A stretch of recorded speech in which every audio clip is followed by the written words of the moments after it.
Welcome back to the NCUT movie review, and today we have Mickey 17. This is Elon Musk's dream, this film. Bong Joon-ho returns directing this film, and obviously you know this guy from Parasite, you know him from Snowpiercer, the Okja, probably mispronounced that, but... We are looking at how to pronounce this word. How do you say it? Okja. And now you know. We know this guy is a great, phenomenal director, and this movie has very similar themes to those other movies that I just listed. Like Josh mentioned in the opening, this is Elon Musk's dream, and this movie, once again, pits a character who is in position of power or nobility or riches, and then pits the protagonist as like the sort of either poor or expendable character. And like in this movie, Robert Pattinson is literally called expendable. His job is an expendable, where he has had 17 versions of himself created to do random odd jobs for the colony that is going to Niflheim. If he gets killed, it doesn't matter because they have his code and DNA on file, and they just print out another one. Pretty much what happened to Kanye. Exactly what happened to Kanye. Yeah, and that's what this movie is pretty much centered around. Once again, with Bong Joon-ho, pretty much centered around with Bongy.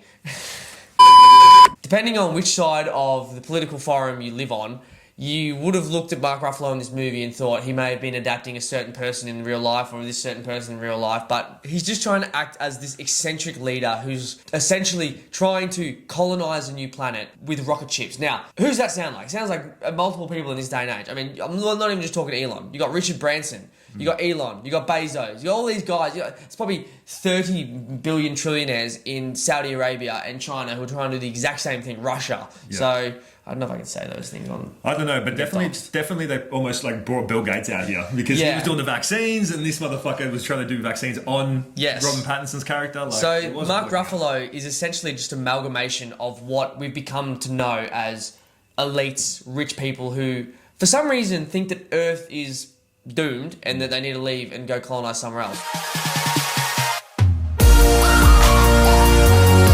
I want to just talk a little bit about Mark Ruffalo's character because yes, he was playing this egocentric billionaire.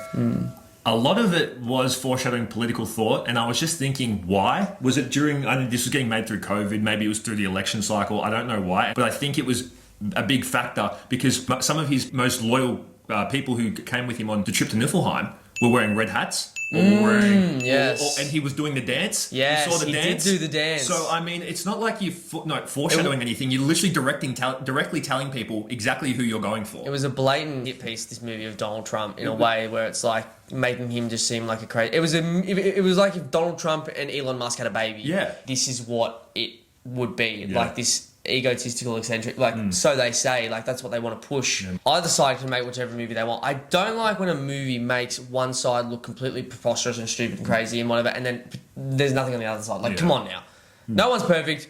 They're all on the same side anyway. They're all fucking paid by the same people. You look at who the movie's distributed by, Warner Brothers Studios, like obviously they've got guys who don't like Donald Trump. They've got guys who don't like Republicans, so they made the movie this way. But it's probably not just in relation to Donald Trump. It's probably in relation to the fact that there is a growing sentiment around the world of Donald Trumps that keep getting into power, right?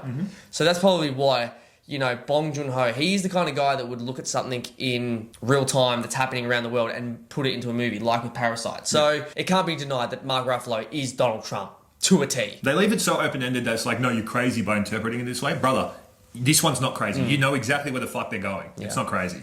Toni Collette in this plays an also interesting character. Now, she's essentially the devil on the shoulder of Mark Ruffalo, where he is the Ponzi. He is pushing the buttons. She's the one telling him, this is what you should do, this is what you shouldn't do. Make sure to smile for the camera, put on the act, this and that. And he just thinks, oh, I'm in power, because she's feeding the ego, but she's got her own little, you know... Agenda, of course. That is literally the world right now. And the world as we know from all these, you know, 3-letter organizations, things like that. He can't help himself. You know, I've been watching too much Joe Rogan JFK videos lately. I'm sorry. There's a power plant under the pyramids. It's actually powering this right now. And she literally plays this perfect sort of character where there's certain moments where Mark Ruffalo's true side comes out and she's just, you know, whispering in his ear, oh no, put on a smile, don't do that, don't do this, you know, the cameras are rolling. Oh, yeah, that does seem fair. Oh goodness, burnt meat. That's nothing, honey. One of the biggest truths here is that the opening scene, they show you halfway through the movie, and then doing that is very critical.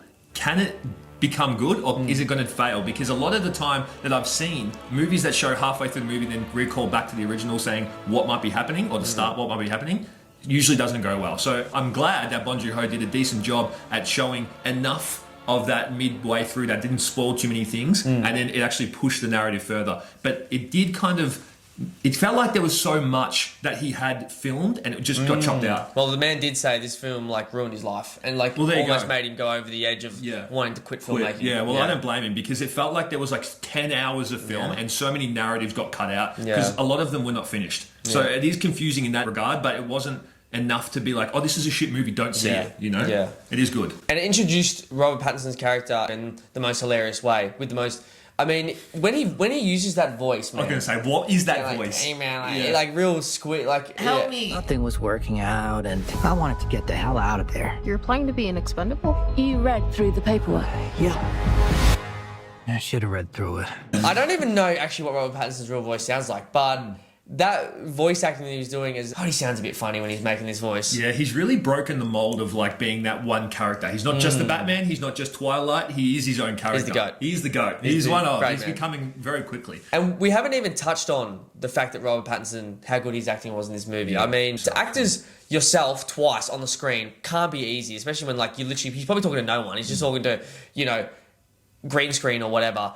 He did such a good job in this movie for what he was given. I mean, it is based off a book, so I mean, maybe it was a little bit of foreshadowing there. I remember watching an interview with him talking about he took inspiration from comic books because he wanted to be a bit crazy. Yeah. I mean, all these types of things that he brought into his character worked, I thought, pretty well, considering that.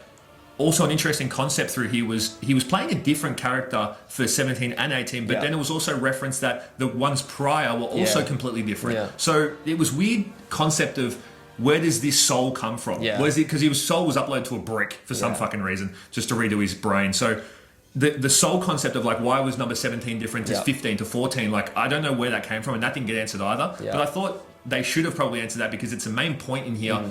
Otherwise, they wouldn't have brought it up, I felt, if that wasn't a main point. Yeah, that's true. They didn't really touch on that at all. But it does ask an interesting question, like how easily could we have been different people? Yeah. It's just like different things happen. Like what makes us who we are? What makes our soul, our personality that way? You know what I mean? Like one little thing can happen to someone and they change completely. So I guess that's... an interesting concept or question to ask. And look, we asked that question right now. So obviously Bong Joon-ho was going for that. And I thought the way that he acted Robert Pattinson as Mickey 18 was so good. I thought the difference between them was so good. Like one was just this, not nerdy, but sort of just like clumsy, or I'm a bit of an idiot. Whereas number 18 was Jack Ruby. Yeah. It was Lee Oswald. Yeah, literally. Like he was like, I just want to take out Mark Ruffalo's character. Yeah. I'm angry. Let's go. Like, let's have sex with Naomi Aki's character. Yeah. Like, get in here with the threesome 17. Like, I thought that was hilarious. And the way that he was able to make that funny worked really well. It did work really well. It's been done so much. Like you see Christian Bale playing his twin brother in Prestige. Sorry about the spoiler there, but that's a spoiler. Great movie. Yeah. Eddie Murphy playing every single character he's ever played. You also have Austin Powers playing every single character he's played. It's very hard to play two different characters in the one movie. Similar to like Tom Hardy in Legend. Very similar, whereas like one was... Reggie was like level-headed, and then the other one was just like, psychopath. I'm going to smash you with a hammer. So we've seen this concept before, but it does work, and Pattinson did his own type of way of doing it, and I appreciate that, because I thought that he might just copy someone else, but obviously he's being that good of an actor. Why would you expect that shit? Yeah. He's such a good actor. But I think what's interesting about this movie is that he's pretty much calling us parasites. Yeah. From a man who made a movie called Parasite, which is a great movie, and everyone knows that's one of the best movies of all time, just about. Won every award. I think that's quite interesting. That's funny to sort of, when you think about it, that it's like, oh, he obviously has this obsession with the human psyche is just to become, I need power, I need to stomp on everyone below me, I need to ascend to the top. We're parasites. Yeah, when you have that power, you become the parasite. Exactly. It's like, there's an old saying, I mean, either we destroy the earth or the earth destroys us. It's like the host destroys the virus or the virus kills the host, true. Right? Going back to Mickey Barnes, his acting was so good, I forgot that he was the second guy. Like, I literally halfway through thought it was a different dude acting as Robert Pattinson, just because of the different levels that he went to, from being a crazy psychopath and then being, like you were saying, a nerd a little bit. You know, that type of juxtaposition he was using, I thought worked well. And I think that if he had more characters of him and they showed more, that would have like been Mickeys, good. That would have been interesting to see how well he could have coped. But it might have got too crazy. I don't know if it would have worked, but that for a movie that was so silly though, that could have been a cool concept. They just have like 30 Mickeys coming on the screen or something like that, and like a dream sequence or something like that. Pause. Yeah, true. yeah, literally. Some people would wish for that. Some chicks would probably wish for that. Let's be honest. I mean, if you had another you, what would you do? Fuck. Some things that I thought didn't work really well with this movie. It was all over the place.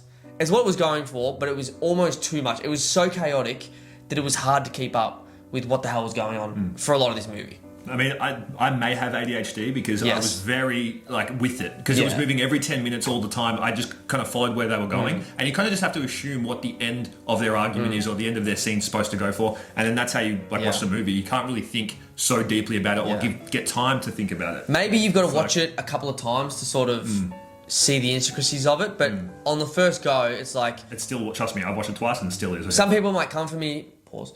And say, Hopefully. you missed the point, you missed the what, okay, fair enough. But for me, personally, watching this, I thought it was a bit of a jumble. I wonder how restricted they were through the novel, though. Considering it's based off Mickey 7, I wonder if his ideas couldn't flow through because they were like, no, we need to keep true to this book. Yeah. I wonder if that was a factor. I don't know, but speculating. Another thing I didn't really like about the movie, it's just another Hollywood propagandize of pushing open relationship degeneracy. I don't understand why they keep wanting to push this shit. I don't like that. I'm all for it. This guy's a heathen. This guy's hedonistic as fuck. But I just felt like watching the movie, I was like, once again, just get another idea, guys. Why do they keep on feeling the need to push this sort of stuff? I don't really understand it. That character who, her girlfriend dies and then she then decides, I want to be with Mickey for one scene. I don't know why that happened. I don't really understand any of that. Never got explained No. and mentioned twice throughout the movie. It wasn't enough for you to be put it in there. Yeah. Just leave that shit out. Unless you're watching them fuck, then it might be interesting. But. So I don't really know why he put that in. And sort of at the end of the movie, I was like, oh, that was a meaningless, it meant nothing at all. Yeah, it really did. And those were just some of the things that I thought in this movie just didn't really work as well as maybe some of the previous installments that he's made. So guys, anyway, this is the end of the review and we usually do ratings and I'm probably going to rate this around about a 6. I mean, all of this film was average to watch. It wasn't anything like a goddamn spectacle that we assumed it was going to be coming from Bong Joon-ho. Thought it was going to be something crazy, but it felt just unfinished and it felt rushed and I wish that they finished a lot of the storylines. But other than that, wait for it on streaming, 100%. It definitely was a crazy film. Unfortunately, he's suffering from success, Bong Joon-ho, where it's you're going off the previous movies that he's done. It definitely was an out there sort of movie and it was an interesting topic to touch on. Look, cloning. It's probably happening already. It's definitely going to be happening in the future. I've seen 7 Kanyes, by the way. Exactly. So Joe Biden grew to 6'3", then the next video is 5'8". So it was an interesting concept. Look, Arpat, I'll give him a chance in any movie because he's a great actor. He does good acting in this movie. It's just a bit too chaotic for me. I get what he was going for, the director. I understand, of course, he always likes going for these topics, but, it was just a bit too jumbled for me. If you have ADHD, I really recommend this movie, to be honest. It was like an ADHD's brain. Yeah, that's what it's like to be in someone's brain kind of thing. Yeah. Question of the day, what is your favourite Arpat movie? It has to be, for me, Twilight.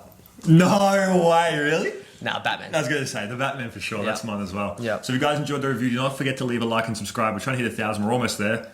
Almost there. Sub it up, baby. 400 away. Anyway, guys, we another NCUT movie review. Peace. We out. Peace. And cut.